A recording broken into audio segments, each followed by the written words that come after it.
ወገኖች እንዴት ናችሁ? እንዴት ከረማችሁ? ኢትዮጵያውያን ኤርትራውያን፣ እህታችሁ ወንጌላዊት ጸገነት ነኝ። ይህ ወንጌል ለዓለም ሁሉ የቃልና የመንፈሳዊ ምክር አገልግሎት የመጨረሻው ዘመን ደግሞ የእግዚአብሔር ድምጽ የሚሰማበት ነው። መንፈሳዊ ምክር ሲባል እንግዲህ ብዙ ጊዜ አልተናገርኩትም እንጂ ብዙ ሰዎች ወደኔ ይደውላሉ።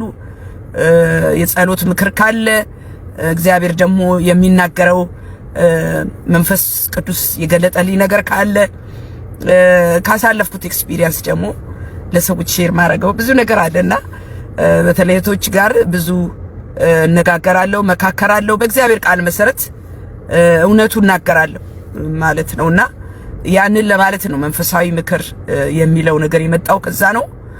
ዋናው ግን ጥሪ ደግሞ ወንጌልን ላልሰሙ ማሰማት ነው። ቀኑ ሙሉ ስራዬ እሱ ነው፣ ሌላ ነገር አይደለም። በተገኘው አጋጣሚ ሁሉ ወንጌል ይሰበካል። ኢየሱስ ያድናል። ዛሬ እግዚአብሔር በሰጠኝ ሐሳብ፣ እግዚአብሔር በሰጠኝ መልእክት ላይ እንነጋገራለን። የመልእክቴ አርዕስት የሚሆነው ፈቃዳችንን እንስጥ፣ ለእግዚአብሔር ፈቃዳችንን እንስጥ በሚል አርዕስት ነው ዛሬ ወደፊታችሁ የቀረብኩት። እግዚአብሔር የሚያግደው ምንድነው ካላችሁኝ፣ በእኔና በእናንተ እንዳይሰራ እግዚአብሔር የሚያግደው የኔና የናንተ የፈቃድ ልክ ነው። እግዚአብሔር በእኔና በእናንተ ቢሰራው በመሰጠታችን ልክ ነው፣ በቅርበታችን ልክ ነው። ዓለም የራሷ የሆነውን አትጠላም። ዓለም የራሷ የሆነውን ታጨበጭባለች፣ ትደግፋለች፣ አትጠላም። የማርያም ነን የሚሉት በሙሉ ከዓለም ናቸው። የማርያም ነን የሚሉ በሙሉ በጨለማ ናቸው፣ ከዓለም ናቸው። ዝግጅቱም እኮ የዓለም ነበረ። ማርያም ማርያም ማርያም ማርያም ማርያም ማርያም አያዋጣም። በጣም ያሳዝናል። በጨለማ ያሉት እንግዲህ ሰግጡ፣ ደድቡ፣ ስርዓት ውጡ፣ ማንንም አትስሙ። 2018 ልሰግጥ ነው እኔ 2018 ልሰግጥ ነው እኔ። ይሄንን እኮ ነው ዓለም የሸለመችው። እናንተ ዓለም የሸለመችው የራሷን ነው። ሰግጥ ደድብ የሚለውን የእግዚአብሔር ቃል የማያውቁትን ምን ይጠበቃል ታዲያ? እኛው ምንም አያገባን በዛ ጉዳይ። ግን በዓለም መድረክ ላይ ደግሞ እኛ ስንገኝ እህታችን ማስተዋል እንዳደረገችው ማድረግ ግዴታችን ነው። በየትኛውም አጋጣሚ ኢየሱስ ክርስቶስ ይሰበካል። በዚህ መሃል አንድ የሚሰማ ሰው ይኖራል። ኢየሱስ ግን ከሁሉ ይበልጣል። ማንም አያዋርደውም፣ ማንም ዝቅ አያደርገውም። ኢትዮጵያን አንድ የሚያደርግ ቴድሮስ ነው ይላሉ። ደግሞ ኢትዮጵያን አንድ የሚያደርገው ኢየሱስ ክርስቶስ ነው። ከዛ ውጪ ምንም አይነት መፍትሄ የለም። ኢትዮጵያ እንደ ሀገር ከኢየሱስ ክርስቶስ ርቃ ነው እንደዚህ ምስቅልቅላችን የወጣው። እንደ ቴድሮስ ሀገርን አንድ ያደርጋል ብለውኛል ይላል። ደግሞ ይሄን ልጅ ግራ አጋብተውታል።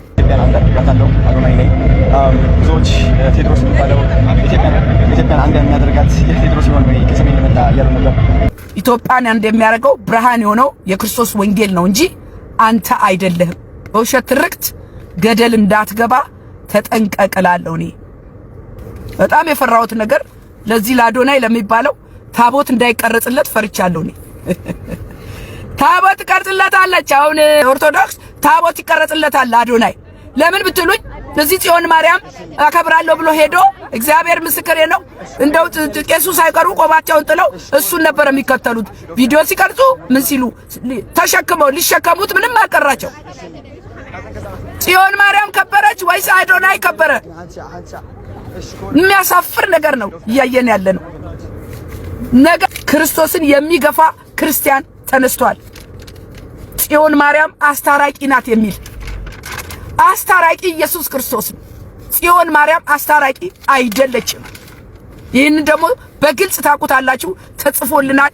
አስታራቂ አማላጅ ኢየሱስ ክርስቶስ ብቻ ነው። ብዙ አማኞች ከእግዚአብሔር መቀበል ይፈልጋሉ። አይገርማችሁ? ይቺን ነገር ልንገራችሁ። ብዙ አማኞች ከእግዚአብሔር መቀበል ይፈልጋሉ። ብዙ ጥያቄ አላቸው፣ ብዙ መሻት አላቸው፣ ብዙ ጎደሎ አላቸው። ግን በታምር ቁጭ ብለው ዝርግፍ እንዲልላቸው ይጠብቃሉ። ካላንኳኳሳውና በድንግል ማርያም ስም መድረኩን አናውጧል አሉ። በዚህም ደግሞ ታዳሚዎቹ በሙሉ ሐሴት አድርገዋል አሉ። በጣም ያሳዝናል ሲል አዶናይ የ2025 የቲክቶክ ምርጥ የአኗኗር ዘይቤ ይዘትን የአዋርዱ ሽልማትም ሲያነሳ ተናግሯል። አዶናይ ሽልማቱን ሲቀበል ባደረገው አጭርና ልብን በሚነካ ንግግር የእምነቱን ጥንካሬ በድንግል ማርያም ስም መድረኩንም አናውጧል። ወንድማችን አለ የኦርቶዶክስ ዲያቆን የሆነ ልደተ ቃል ትዝታው ስለ ክርስቶስ የዘመረው መዝሙር እየሰማ የተናገረው ነገር በጣም ነው የገረመኝ ማለት ነው። ምንድነው ብትሉኝ ግራ ያጋባል። ለምሳሌላችሁ ትዝታው ይዘምራል ስለ ክርስቶስ ማለት ነው። ይሄ ዲያቆን መጀመሪያ ያው እንዴት እንደዚህ ዘምረ ከቤቱ ወጣህ ይላል። ትዝታውን ነው የሚጠይቀው። ይሄን ያህል የነገረ ክርስቶስ ነገር ገብቶ እንዴት ከቤቱ ወጣህ ያለ ነው የሚጠይቀውና በትዝታው መዝሙር በጣም ልቡ ተነክቷል። ስለ ክርስቶስ ነው የሚዘምረው ትዝታው ማለት ነው። እና ስለ ክርስቶስ አውቆና ተረድቶ እንዴት ከኦርቶዶክስ ቤተክርስቲያን ይወጣል እያለ ነው የሚናገረው። እና እንደዚህ ገብቶት ስለ ነገ ክርስቶስ እስኪ መዝሙር ይሄ መዝሙር ስሙት እስኪ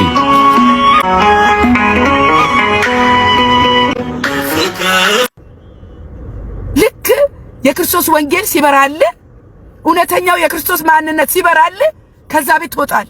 ለምን? የክርስቶስ ኢየሱስ ስም እዛ ቤት ነውር ስለሆነ ይኸው በአደባባይ የምናየው ማለት ነው።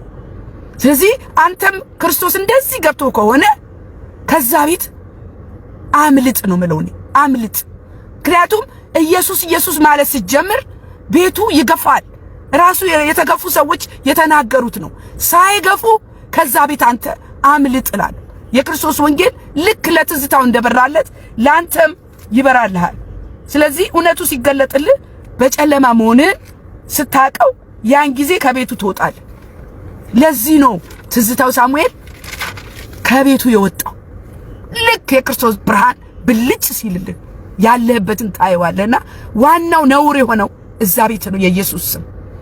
ከሁሉ የሚገርመው ደግሞ ክርስትና እምነት አለኝ የሚሉ ክርስቶስን ደግሞ በአደባባይ የካዱ መብዛታቸው በጣም ያሳዝናል። ይህም ደግሞ ቀድሞ የተዘራው እሾህ በኦርቶዶክስ ሃይማኖት አባቶች ወደዳችሁም ጠላችሁ አባቶች፣ የሃይማኖት አባቶች ፍሬያችሁን አያችሁት አይደለ? ፍሬው ታየ። አሁን ይሄ የምናየው በሙሉ የኦርቶዶክስ እምነት ተከታይ ፍሬ ነው። ሌላ ማንም አያመውም። እኔ እስላም ቢቃወም እኮ ምንም ችግር የለው። ሌላ ሃይማኖት የያዘ ሰው ቢቃወም ችግር የለው። ክርስቲያን ነኝ ብሎ ግን ክርስቶስ ኢየሱስ ስሙ ሲጠራ የሚያመው ሰው ነገ ደግሞ ወይ በከበሮ መሃል ወይ ደግሞ በቅዳሴ መሃል አዶናይ ስትሉ እንሰማለን። ይሄ የማይቀር ነገር ነው። ባለፈው ለኮሜዲያን እሸቱ እንደዘመራችሁለት እዚህ በኦርቶዶክስ እምነት ውስጥ ይሄ የጸበል ጉዳይ የሆነ ከተራራ ላይ ወደ ታች መወርወር፣ አሁን ምን ሊያረጉ ወደ ላይ እንደሚወጡም አላቅም። ባለፈው ጊዜ የተሰራ ቤተክርስቲያን ያልተጨረሰና ያለ ብለው ስንት ሰው አለቀ። አሁን ደግሞ ከዛ ከተራራ ላይ አንዱ እንዴት እንደወደቀ ቪዲዮ አያይዝላችኋለሁ። እቺ ሴት ደግሞ ውሃ ውስጥ አትክተቱኝ ውሃ ፈራለሁ እባካችሁ እያለች የበሰበሰ ውሃ ውስጥ ወገቧን በገመድ አስረው ወደ ታች ይወረውራል። ይሄ እኮ ወንጀል ነው፣ ወንጀል ነው። ብዙ ጊዜ ተናግሬያለሁ እኔ። የኦርቶዶክስ ሃይማኖት አባቶች እባካችሁ ትውልዳችሁን ጠብቁ፣ እናቶችን ጠብቁ። እንደዚህ አይነት ነገር አስቆሙ። በገመድ እያሰሩ ተራራ ማስወጣት፣ ውሃ ውስጥ መወርወር፣ የብዙ ሰው ህይወት እየጠፋ ነው ላይድኑ። እሱን ከማወዳ ምን ይወዳደራል? ሁሉን እርግፍ አድርጎ አስትቶ ያስኬዳል። ሽልማቴ የኔ ጌታ። አጭር ጸሎት ላርግና ወደ መልእክቴ እገባለሁ። እግዚአብሔር አባት ሆይ እናመሰግናለን። ክብር ላንተ ይሁን ጌታ ሆይ። ጊዜ ሰዓት ደግሞ ስላመቻቸህ መልእክት ማስይዘህ ስለላከኝ አመሰግናለሁ። የሰሚዎች ጆሮ ይከፈት ጌታ ሆይ። መንፈስ ቅዱስ እንዲያግዘኝ በእኔ አልፈህ እንድትናገር ጌታ ሆይ፣ ሁሉ ለክብር እንዲውል እለምናለሁ፣ ጸልያለሁ በጌታ በኢየሱስ ክርስቶስ ስም አሜን። ወገኖቼ መልእክቴን መግቢያ ማረገው ሰሞኑን ስለተነሳው ትኩሳት በጣም ብዙ ግርግር አለ። እኔና እናንተ ያየነው ማለት ነው። የቲክቶክ አዋርድ ብለው አንድ እህት እንደውም አዋርድ ያዋርዳል ብላለችና አዋርድ የተሰጣችሁ ሰዎች ተከብረናል ብላችሁ ተሸልመናል ብላችሁ ካሰባችሁ ተሸውዳችኋል። አዋርድ ያዋርዳል። እኔ እንደዛ ነው በጣም እስማማለሁ በዚህ ጉዳይና እስቲ ይሄንን አዋርድ ተብሎ መቸምኛ በዓለም ግርግር ጉዳይ ብዙም አይመለከተንም። የዓለም ግርግር አይመለከተንም። ነገር ግን እኛ በየትኛውም የዓለም ጉዳይ ደግሞ እኛ ካለን ብርሃን ነን፣ እኛ ካለን ጨው ነን። የሆነ ልዩነት እናመጣለንና በዚህ በቲክቶክ በሰሞኑ ግርግር ላይ የክርስቶስ ስም ተነስቶ ብዙዎችን ሼክ አድርጓል፣ ብዙዎችን አስደንግጧል፣ ብዙዎችን አበሳጭቷል። በጣም የሚያሳፍረው ነገር ክርስቲያን ነን የሚሉትንም አጋልጧል፣ አጋለጠ ብዬ ነው የማስበውና በጣም የሚያሳፍር ጊዜ ነው የደረስንበት። ከሁሉ ቅድሚያ የትውልዱና በአጠቃላይም የሀገራችን አሁናዊ ገጽታ አሳይቷል ይሄ ጉዳይና ከእግዚአብሔር ምን ያህል የኢትዮጵያ ሕዝብ ከእግዚአብሔር እንደራቀ በተለይም ወጣቱ ትውልድ በውጭ ባለው በሚያየው ነገር እየተሳበ እንዳለ መካሪ እንደሌለው መንገድ የሚያሳይ የቀናውን መንገድ የሚያሳይ እንደሌለ በቃ ይሄ ትውልድ መረን እንደሆነ እየተቀበዘበዘ እንዳለ ያየንበት ሁኔታ ነው። ኢየሱስ ሲባል የሚያማቸውና የሚቆጡ ራሳቸውን ክርስቲያን ነን ብለው የሚጠሩ ሰዎች ያየንበት በጣም ብዙዎችን ያጋለጠ ነው ብዬ ነው የማስበውና ብርሃንን የሚጠላ ጨለማ ነው። ኢየሱስ ክርስቶስ ደግሞ ብርሃን ነው። እንግዲህ በዓለም ያሉ በጨለማ ያሉ ናቸውና ኢየሱስ ክርስቶስ ሲባል የሚበሳጩ የሚያማቸው በጨለማ ያሉ ሰዎች ናቸው። ቀድሞ የተነገረው ስለ ኢየሱስ ነው። ህዝቡ በመገረም በመደንገጥ በብስጭት ከሰማ በኋላ በልህ ደግሞ በልህ እኮ ነው። ቀድሞ ኢየሱስ ባይጠራ ማርያም አይጠሩም፣ ሙስሊማም አጠራም ነበር። የፉክክር አይነት አካሄድ የማይወዳደረውን የማይመሳሰለውን ኢየሱስ ክርስቶስ ከሁሉ በላይ ነው። ወደዳችሁም ጠላችሁም የጌቶች ጌታ የንጉሶች ንጉስ እማናፍርበት እማንደራደርበት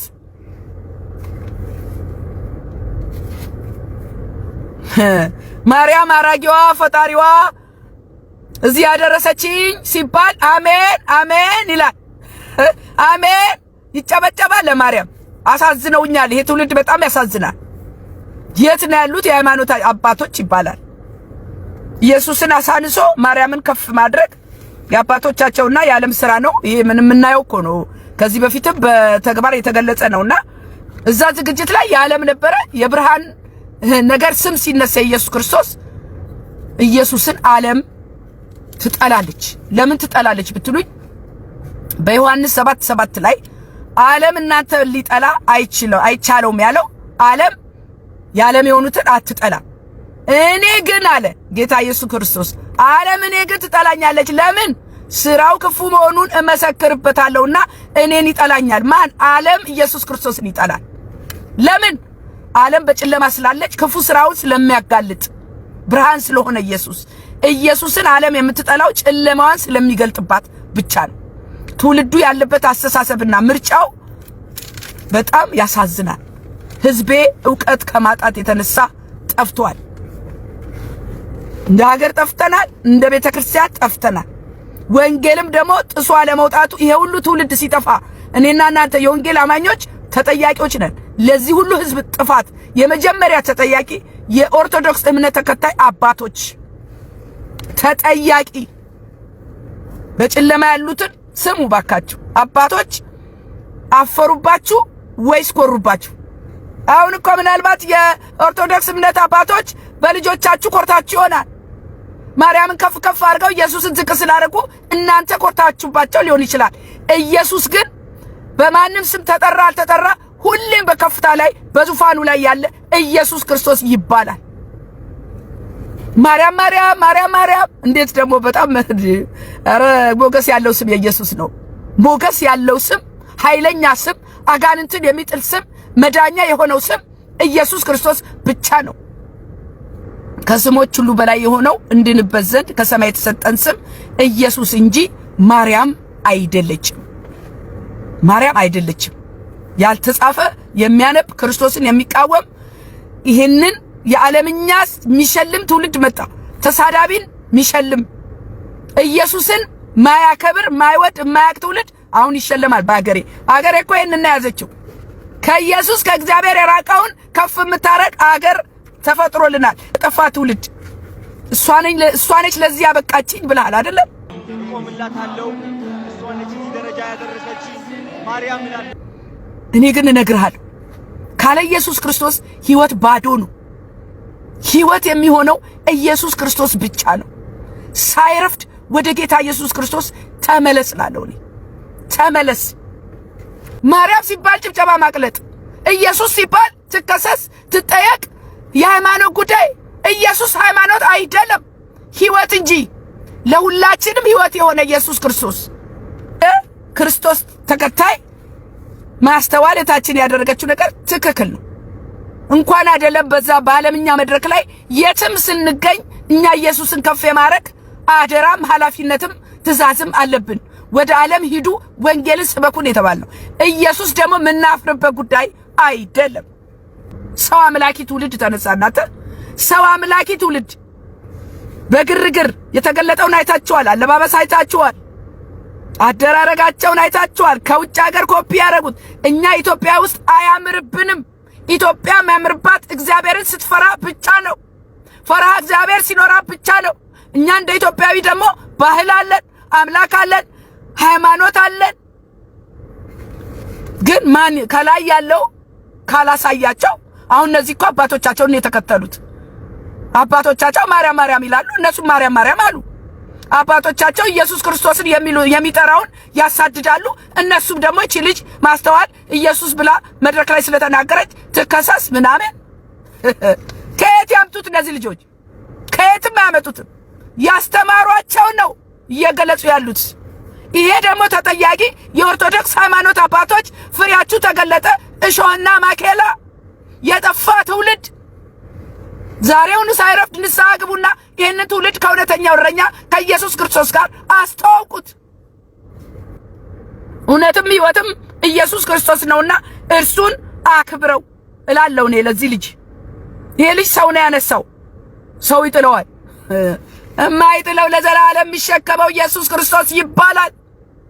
ሰው መደገፍ ሸምበቆ ነው። እግዚአብሔር ግን ለዘላለም ይሸከማል፣ ይጠብቃል። ይህ የሃይማኖት ጉዳይ አይደለም። ለማስተዋል ለሁላችሁም ጥሪ እንዳደረገች ኢየሱስን ንቀህ ማርያምን አክብረህ ኢየሱስን ዝቅ አድርገህ ማርያምን ከፍ አድርገሃልና አለማወቅህ ነው እላለሁ። እግዚአብሔር ይቅር ይላል። አውቀህ አይደለም ወደህ አይደለም። ከዚህ በኋላ ግን ኢየሱስ ክርስቶስን ይዘህ ከቀጠልክ ይሳካልሃል። በማርያም ማርያም ግን ስኬት የለም። ማርያም ማርያም ያሉ ዛሬ በዓለም ጠፍተዋል፣ ጠጪ ሆነዋል፣ በሰው ተገለዋል። ስለዚህ አንተ ወንድሜ በጣም በትህትና በጣም በፍቅር ወደ እግዚአብሔር ተመለስ እላለሁ። ይሄ ጅብ ይሄ ታዋቂነት ለጊዜው ነው። ዓለም ታነሳለች፣ ትጥላለች። ለዘላለም ግን የሚሸከመው ኢየሱስ ክርስቶስ ይባላል። እኔ ላንተ ያለ ምክር ይሄ ነው። ዛሬ ሳይመሽ ወደ ጌታ ብንመለስ ይሻላችኋል። እናንተ ኦርቶዶክሳውያን መጥፋታችሁ፣ ክርስቶስ ኢየሱስን መጥላታችሁ፣ ከክርስቶስ ኢየሱስ ከዋናው አዳኝ መለያየታችሁ በግልጽ እየተገለጠ ነው። ፍሬውም እየታየ ነውና በዓለም ጨለማ ውስጥ ተይዛችኋል። የእናንተ የሃይማኖት አባቶች ባይነግሯችሁም እኔ እንደ ወንጌላዊት ልንገራችሁ። ዛሬ የሚያዋጣው ወደ ክርስቶስ ኢየሱስ ጉያ መግባት ነው። እንዴት ካላችሁ ደግሞ በሱ ብቻ በማመን በሌላ በማንም መዳን ስለሌለ። ስለዚህ ይሄንን እንደ መግቢያ ካልኩኝ ወደ ዛሬው ዋና መልእክቴ ስገባ እግዚአብሔርን የሚያግደው ፈቃዳችን ነው። በጣም ኃይለኛ መልእክት ነው ዛሬ ያመጣሁት። እግዚአብሔር የፈቃድ አምላክ ነው። በፍቅር እንጂ በኃይል አያሸንፍም። እኛንም የማረከን በቤቱ የሚያኖረን የምህረቱና የፍቅሩ ጥግ እንጂ የኔና የናንተ መልካምነት አይደለም። እግዚአብሔርን ያለ ፈቃዳችን አንወደው። አይገርማችሁ?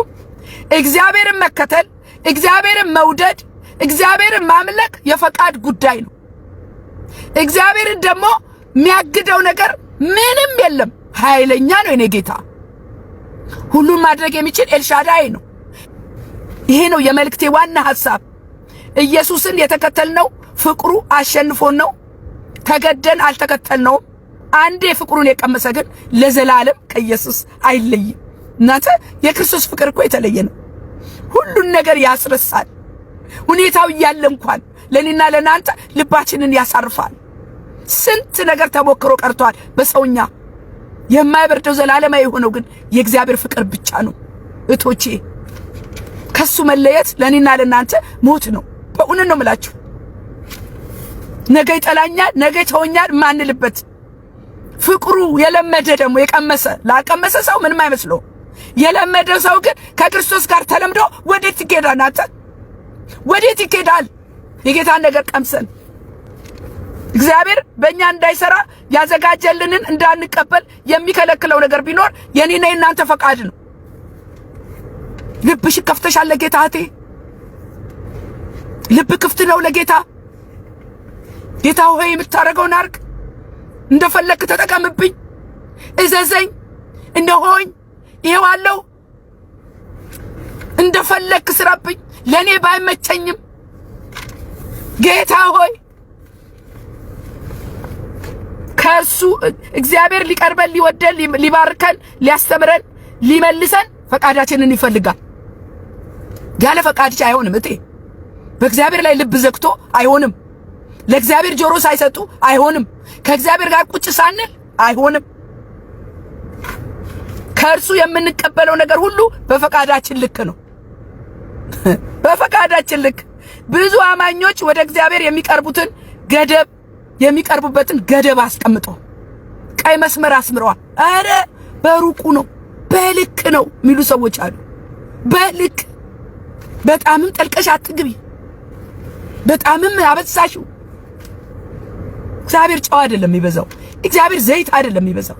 የእግዚአብሔር ነገር በበዛ ቁጥር እኔና እናንተ በከፍታ ላይ ከፍታ፣ በሰላም ላይ ሰላም፣ በብርሃን ላይ ብርሃን፣ በመገለጥ ላይ መገለጥ፣ በእውቀት ላይ እውቀት፣ በጥበብ ላይ ጥበብ እያደግን እንሄዳለን እንጂ ወደ እግዚአብሔር መጠቃት የሱን ነገር ማብዛት ህይወት ነው። በእውነት ነው የምላችሁ። ገንዘብ እንኳን ሲበዛ ያበላሻል። ገንዘብ ሲበዛ፣ የእግዚአብሔር ግን ነገር እየበዛ ሲሄድ ህይወት እየጨመረ ይሄዳል። ስለዚህ ገደብ አስቀምጠዋል ብዙዎቹ፣ ድንበር አበጅተዋል። ጠለቅ ብዬ መግባት አልፈልግም በልክ ነው የምትሉ ሰዎች አላችሁ። የእግዚአብሔርን ነገር በልክ ነው ባላንስ ነው የምትሉ ሰዎች ልኩን ግን አያውቁትም። ልኩ የቱ ጋ ነው? እስቲ ንገሩኝ። የእግዚአብሔር ልክ የቱ ጋ ነው? በልክ ነው የምትሉ ሰዎች፣ ገደብ ያስቀመጣችሁ ሰዎች የቱ ጋ ነው ልኩ ነው ያልገባኝ ነገር። እግዚአብሔር ወደ እርሱ የምንቀርብበት ገደብ አላስቀመጠልንም።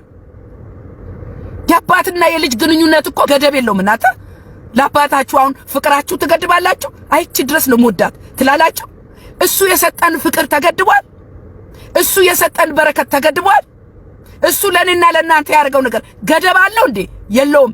እኔና እናንተ ግን እሱን ምንቀርብበት፣ እሱን ምንወድበት፣ እሱን ምንከተልበት ገደብ አስቀምጠናል። ለዚህ ነው እግዚአብሔር በእኔና በእናንተ መጠቀም ያልፈልገው ያልቻለው። ለምን ብትሉኝ ከፈቃዳችን ውጪ እግዚአብሔር አስገድዶ አይጠቀምብንም በፍጹም። ይልቁንም ምን ብሏል መሰላችሁ? በማቴዎስ 22:37 ላይ ኢየሱስም እንዲህ አለው ይላል። ምን አለው? ጌታ አምላክህን በፍጹም ልብህ፣ በፍጹም ነፍስህም፣ በፍጹም ሐሳብህም ውደድ። ያው ፍጹም በሆነ ነገር መውደድ አለብን። ፍጹም በሆነ ነገር መከተል አለብን። ፍጹም በሆነ ነገር ማምለክ፣ ፍጹም በሆነ ነገር መጸለይ፣ ምንም ያለ ምንም ገደብ። ኧረ ጌታ ገደብ የለውም እናንተ። ለጌታ ገደብ ኖ፣ ለአባታችን ገደብ፣ ለፍቅሩ ገደብ እንዴት ሆኑ? እንዴት ሆኑ? ይህ እንዲያውም ትልቁና የመጀመሪያው ትእዛዝ ነው። እግዚአብሔር ፈቃዳችንን ለማግኘት በተደጋጋሚ ልባችንን በፍቅር ያኳኳል። አይገርማችሁ? ልጄ ሆይ ይላል ጌታ። እኮ የፍቅር አምላክ ነው እናንተ። እያኳኳ ነው። እህቴ የልብሽን በር ክፈችለት። ወንድሜ ልብን ስጥ ለጌታ። ሚልህን አዳምጥና ታዘዝ። ያኔ የሱ ነገር ይበዛልሃል። እዳር ቆመህ አይደለም። እለት እለት ፊቱን እንድንፈልግ ይወዳል። እንድንቀርበው፣ እንድንታዘዘው፣ እንድናከብረው ይፈልጋል። አባት ነውና ልጆቹ እንዲቀርቡት ይፈልጋል። እኔና እናንተ እንኳን ክፉ ሳለን ልጆቻችንን እንዴት ነው የምንወደው? እንዴት ነው የምንወዳቸው ልጆቻችንን? የሰማዩ አባታችንማ እንዴት አብልጦ አይወደን? አንድ ነገር ካልፈለግን እንደማናገኘው፣ ካልጠየቅን እንደማይመለስልን፣ ካልተጣራን አቤት እንደማንባል፣ ሳናንኳኳ ደግሞ አይከፈትልን። የእግዚአብሔር ቃል ይህንን ነው የሚናገረው። በእግዚአብሔር ጉዳይ መጣራት አለብን፣ መፈለግ አለብን፣ ማንኳኳት አለብን። ይሄ ደግሞ ተጽፎልናል። ይህን የምናደርገው ደግሞ በፈቃዳችን ነው። በግድ ና ጥራኝ አይልም ጌታ። በግድ ና አንኳኳ አይልም። ነገር ግን በቃሉ እንደተናገረው የመፈለጋችንና የመፍቀዳችን ምልክቱ ስንጣራ ነው፣ ስናንኳኳ ነው፣ ስንደውል ነው። አንድ ሰው ስትፈልጉ እኮ ስልክ አንስታችሁ መደወል አለባችሁ። አለበለዚያ መፈለጋችሁ በምን ያቃል ያ ሰው? አለበለዚያ መልስ እንዴት ታገኛላችሁ ካልደወላችሁ ወይ ከሄዳችሁ ካላንኳኳችሁ? በጣም ለምንፈልገው ነገር ደግሞ አብልጦ መጣራት፣ በኃይል ማንኳኳት፣ ተክቶ መጸለይ። የምንፈልገው ነገር መልሱ ቁጭ ብለን አይመጣም። ቅረቢው እቴ፣ ሌላ ምን አለሽ ከጌታ ሌላ? ቅረቢው መልስ ይሰጥሻል። በዚህ በማቴዎስ 7:7 ላይ ስሙኝ፣ ለምኑ ይሰጣችኋል፣ ለመቀበል መለመን፣ ፈልጉ ታገኛላችሁ፣ ለማግኘት መፈለግ፣ መዝጊያውን አንኳኩ ይከፈትላችኋል። ይሄ በጣም ማይነር ነገር ነው ለኔና ለናንተ። እናንተ ማንኳኳት አለብን በር እንዲከፈት።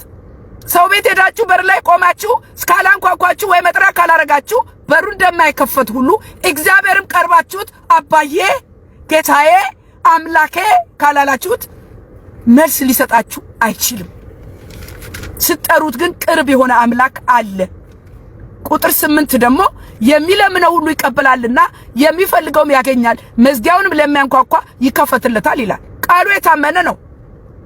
ይሄ እኮ በጣም ጋራንቲድ የሆነ ነገር ነው። ጸልይ፣ ተጣራ፣ አንኳኳ ወንድሜ። ይሄ ነው መፍትሄው። በቃ እንዴት እንጣራ? ወደ ማን እንጣራ ካላችሁ የመጀመሪያው ወደ ትክክለኛው አምላክ መልስ ወደሚገኝበት መጣራት ያስፈልጋል። አሁን የሆነ ጉዳይ ፈልጋችሁ ከአንድ ጓደኛችሁ ሌላ ጓደኛ ጋር ብትደውሉ መልስ የለም። መልስ ያለበት መጣራት ያለባችሁ ቦታ ትክክለኛውን ማወቅ አለባችሁ። የት ካላችሁ ደግሞ በዮሐንስ 14:14 ላይ ማናቸውንም ነገር በስሜ ብትለምኑ እኔ አደርገዋለሁ ይላል። በስሜ ያለው ማን ነው? ኢየሱስ ክርስቶስ። በኢየሱስ ክርስቶስ ስም የለመነው ነገር እንቀበላለን ማለት ነው። በስሙ አላለም፣ በስማቸው አላለም። የመቀበያው መንገድ ዋናው በክርስቶስ ኢየሱስ ስም የለመነው ነገር ነው። በማርያም አይደለም፣ በገብርኤል አይደለም፣ በሚካኤል አይደለም፣ በማንም በሌላ አይደለም። በኢየሱስ ክርስቶስ ስም መጸለይ። ሌላው ፊቱን ዘወትር ዕለት መፈለግ። ለችግር ቀን ብቻ አይደለም እየሄዳችሁ እንዴ። ጎረቤትም እኮ ይሰለቻል። ችግር በመጣ ቁጥር እየደወላችሁ ሌላ ቀን ጠፍታችሁ ማለት ነው። አበድሩኝ ማለት አይከብድም? ስጡኝ ማለት አይከብድም? ይከብዳል። በደህና ቀን አባዬ ተባረክ፣ የረዳኸኝ ያገዝከኝ፣ ወድሃለሁ ያላልሽው ችግር ሲገጥምሽ እግዚአብሔር እኮ 911 አይደለም፣ የአደጋ ጊዜ ተጠሪ አይደለም። ሪሌሽንሺፕ ነው፣ አብሮነት ነው፣ መለማመድ ነው፣ አባትና ልጅ መሆን ነው። አባትና ልጅ ሪሌሽንሺፕ ያለው እኮ የአባቱ የሆነው የራሱ ነው። ለምን? ልጅ ወራሽ ነዋ። የአባቴን ሀብት ማን ይከለክለኛል? ራሴ ሄጄ ወስዳለሁ። እንደውም መጠየቅም የለብኝም። ለምን? የአባቴ ቤት ነው። በአባታችሁ ቤት ውሃ ልጠጣ እንዴ ወይ ደግሞ ይሄንን ልብላ እንዴ አትሉም? ብድግ አድርጋችሁ ትበላላችሁ አይደለም እንዴ? እግዚአብሔር እኮ አባታችን፣ ማንሳቀቅበት አባታችን፣ ሳንለምነው የሚያስፈልገንን የሚሰጠን ማለት ነው።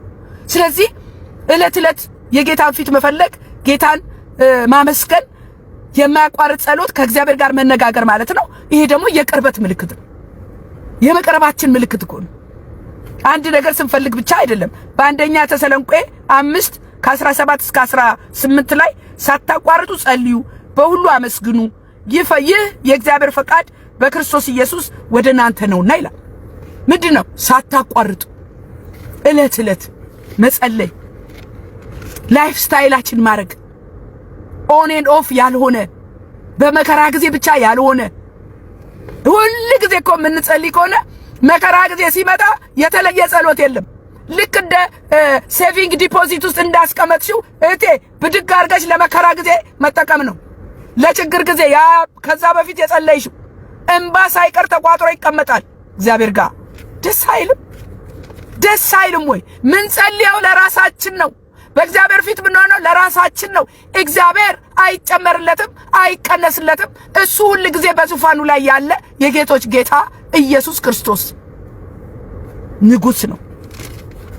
አጥብቆ መጸለይ መጣራት የጥሪያችን ሁኔታና መጠን ምን ያህል እንደተጠማንና እግዚአብሔርን እንደምንፈልግ ያሳያል።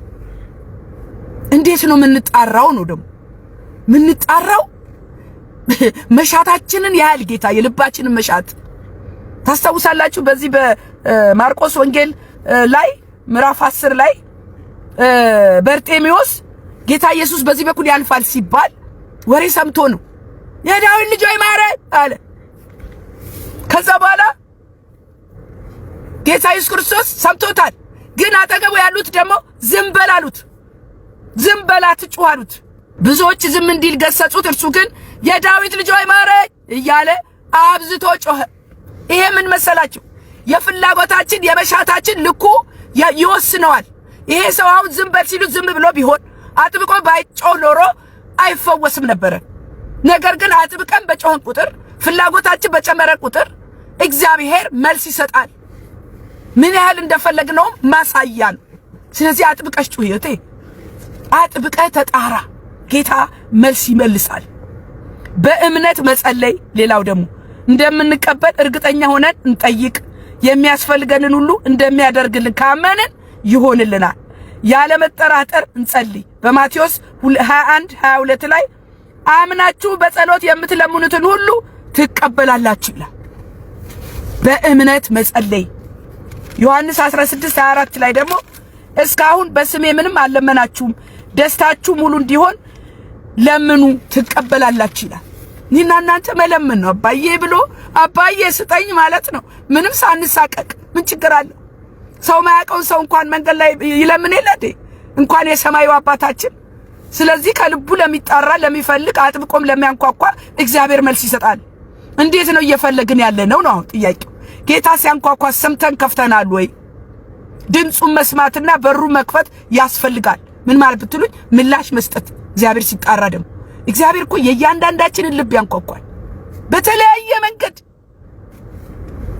ጸሎታችንን ያዝ በማድረግ በሰዎች በኩል በመንፈስ ቅዱስ ይናገራል። አድርጉ ያለን ማድረግ፣ መታዘዝ፣ መተው ያለብን መተው። የመጨረሻው ጥቅስ ምንድነው ካላችሁኝ በራእይ 3:20 ላይ እነሆ በደጅ ቆሜ አንኳኳለሁ። ጌታ ያንኳኳል ልባችንን። ማንም ድምጼን ቢሰማ ድምጹ መስማት አለብን። ከዛስ ደጁንም ቢከፍትልኝ ሰምተን ደግሞ አንዳንድ ጊዜ ኢግኖር እናደርጋለን፣ ዝም እንላለን አይደል? ስለዚህ በር መክፈት፣ ጥያቄ መመለስ፣ አርጉ ሚለን ማድረግ ማለት እኮ ጌታ ሲያንኳኳ መክፈት ማለት ነው። ምላሽ መስጠት፣ መታዘዝ ማለት እኮ ነው። ከዛስ እገባለሁ አለ። ሃሌሉያ! ለሚታዘዙት ጌታ ቅርብ ነው። እናንተ ለሚለምኑት ጌታ ይሰጣል። እገባለሁ፣ ከእርሱም ጋር ራት በላለሁ፣ እሱም ከኔ ጋር ይበላል ይላል ጌታ። የእያንዳንዳችን ልብ ያንኳኳል። ድምጹን ሰምቶ የልባችንን በር ከፍተን ማስገባት፣ ከዚያም የእግዚአብሔር የሆነውን እንቀበላለን። በረከት አለ፣ ፈውስ አለ፣ መዳን አለ፣ ደስታ አለ፣ ፍቅር አለ፣ ምህረት አለ። ይሄ ሁሉ የሚገኘው ወደ እግዚአብሔር በመቅረብ ፈቃዳችንን በመስጠት ፈቃድን መስጠት ነው። የዛሬው ዋናው መልእክቴ ምንድነው ብትሉኝ እግዚአብሔር የሚሰራብን በፈቃዳችን ልክ ነው። ስለዚህ እንንቃ፣ እንነቃቃ። ጌታ ሊመጣ በደጅ ነው። ኢየሱስ ያድናል። ወንጌል በኃይል ይሰበካል። በወንጌል አናፍር። ይሄ የኔ ቃል ነው። እግዚአብሔር የተባረከ ይሁን። ሻሎም ሻሎም። መልእክቴን ሰብስክራይብ አድርጉ፣ ለብዙዎች ይድረስ። ላይክ አድርጉ፣ ሼር አድርጉ ፕሊዝ። እሺ፣ ተባረኩልኝ። መልካም ቀን። እሱን ከማወጋ ምን ይወዳደራል? ሁሉን እርግፍ አድርጎ አስትቶ ያስኬዳል። ሽልማቴ የኔ ጌታ። ሰላም ሰላም ወገኖቼ ኢትዮጵያውያን፣ ኤርትራውያን ይህ ወንጌል ለዓለም ሁሉ የቃልና የመንፈሳዊ ምክር አገልግሎት የመጨረሻው ዘመን የእግዚአብሔር ድምጽ የሚሰማበት ነው። እንዲህም አላቸው፣ ወደ ዓለም ሁሉ ሂዱ፣ ወንጌልንም ለፍጥረት ሁሉ ስበኩ። እህታችሁ ወንጌላዊት ጸገነት ነኝ።